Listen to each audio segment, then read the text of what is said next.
आज 2 सितंबर की तारीख है। धम्मध्वज यात्रा जो नागपुर से दीक्षा भूमि से चल रही थी, आज 2 सितंबर को चैत्य भूमि में आ गई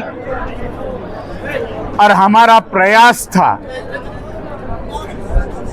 कि जब चैत्य भूमि में आएंगी, तब चैत्य भूमि नहीं मिली तो अंबेडकर भवन में एक प्रोग्राम रखेंगे, क्योंकि बंबई की परिस्थिति आज जरा अलग से चल रही है। खुशनुमा मौसम है, बारिश का मौसम, बारिश का भी मौसम है। इसी कारण मैं समझता हूं एक मैसेज देने का प्रयास किया। आकाश जी लामा काफी लंबा से कलकत्ता से यहाँ आ गए। भंते विनाचार्य जी जिनको धम्मध्वज यात्रा चली नागपुर से दीक्षा भूमि से, एक लोगों में जो बातें चल रही थी, दोनों अलग अलग में चल रहे थे। विश्वासियों को महाबोधि बुद्ध विहार का जो आंदोलन है, जो संघर्ष है, वो अभी एक साथ हम लोग सब सर्वप्रथम सभी को नमो बुद्धाय, जय भीम। और जो भीमराव यशवंत अंबेडकर जी ने कहा,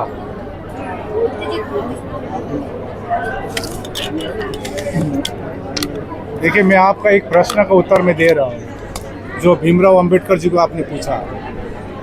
भीमराव अंबेडकर जी ने एक बात कहा थी, 17 सितंबर अनागरिक धम्मपाल की जयंती और महाबोधि महाविहार मुक्ति के लिए नागपुर में एक बड़ी सभा होगी, उसमें सभी सम्मिलित रहेंगे और एक निर्णय लिया जाएगा। और आपका जो प्रश्न है, अंतनी जी सुन लीजिए पहले प्रश्न आपका। आपने प्रश्न किया है तो मैं थोड़ा स्पष्टीकरण करा दूँ।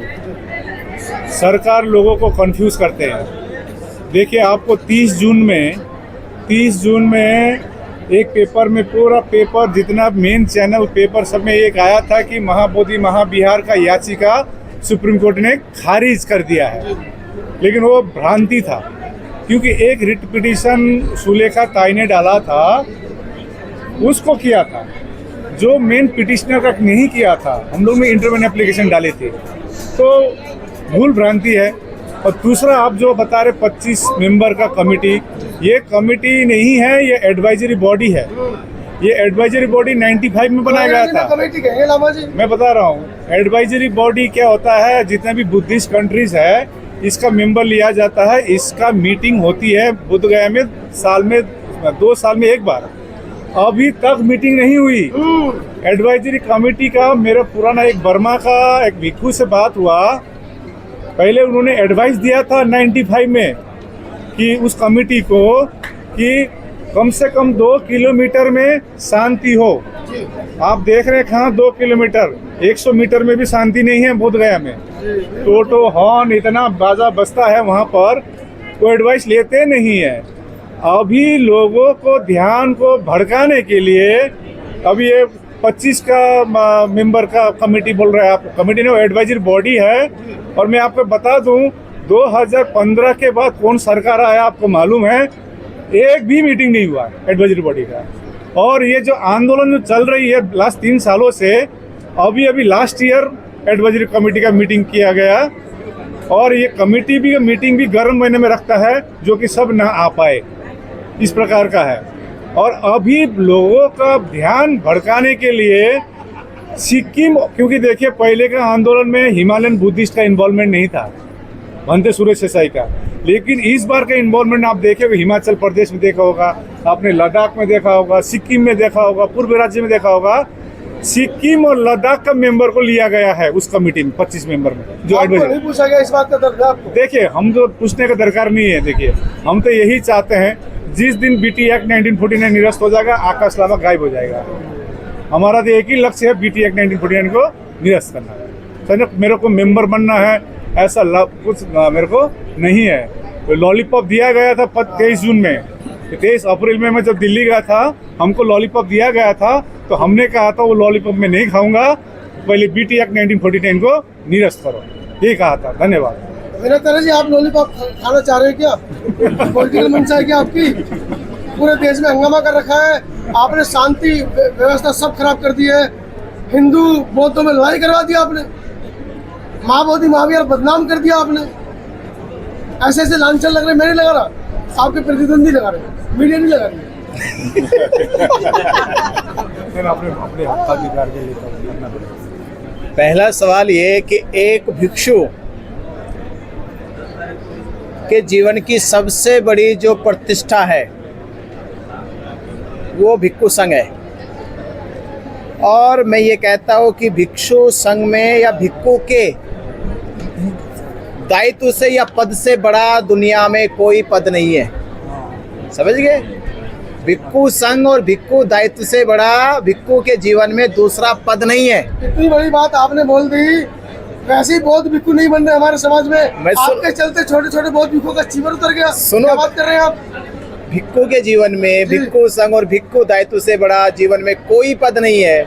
तो मैं उसी के तहत कह रहा हूँ कि जिसको पद चाहिए, प्रतिष्ठा चाहिए, इसका मतलब ये होगा कि भिक्षु का दायित्व का पद छोटा है या भिक्षु संघ का पद छोटा है।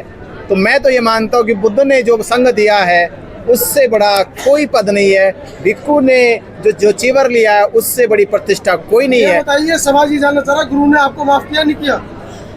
तो गुरुजी से पूछिए। नहीं, मैं तो आपसे पूछ रहा हूँ, गुरुजी बगल में। देखिए, पहली बात तो ये है कि गुरु और शिष्य का मतभेद केवल मन तक होता है और मन में समाप्त हो जाता है। दुनिया केवल उसको ऐसे उड़ाती है जैसे हवा धूल उड़ाती है। कुमार है, सीधा साफ बताइए, माफ किया है नहीं? ये सुन लो, देखो, माफ करे या ना करे, शिष्य शिष्य है, गुरु गुरु है। गुरु गुड़ रह गया, चेला चीनी बन गया। भाई, नहीं, बात देखो मेरी नहीं है, समाज में सवाल उठ रहे हैं, हमें बताना पड़ेगा। एक चीज और कहोगे, देखो भारत गुरु परंपरा पे चलता है। भारत कहाँ चलता है? तो गुरु परंपरा पे चलता है। और भगवान बुद्ध ने ही सारनाथ में धम्म चक्र परिवर्तन चला के गुरु परंपरा को मजबूत और जटिल बनाया और सख्त बनाया कि गुरु का दायित्व ही पूरे विश्व में सबसे अग्रणीय है।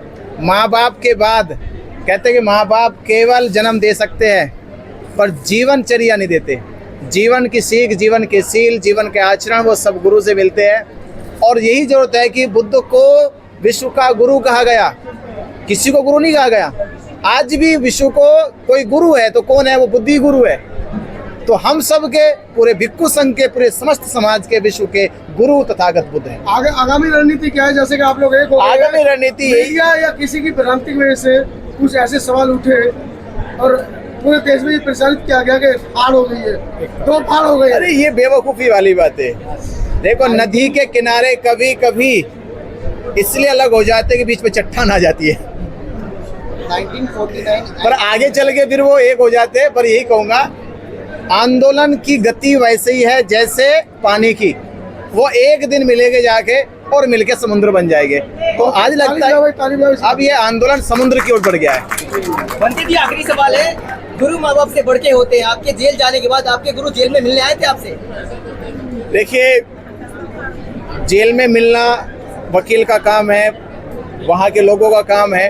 हो सकता है कि उस समय गुरुजी नाराज हो गए, भाई जेल में नहीं आए, बोले कि उसको संघर्ष करने दो।